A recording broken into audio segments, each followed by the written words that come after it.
In front of me is Samsung Galaxy Tab Active 5 and today I would like to show you how you can connect it using Bluetooth.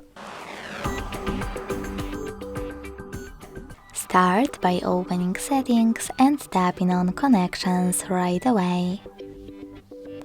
Then select Bluetooth and click on gray switcher at the top if it's not already on.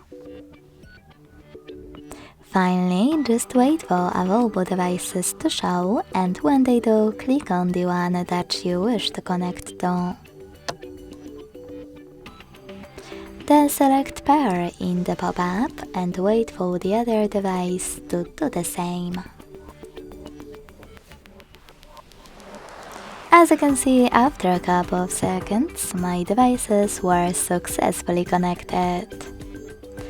Thanks so much for watching. If you enjoyed this video, don't forget to leave a like, comment and subscribe.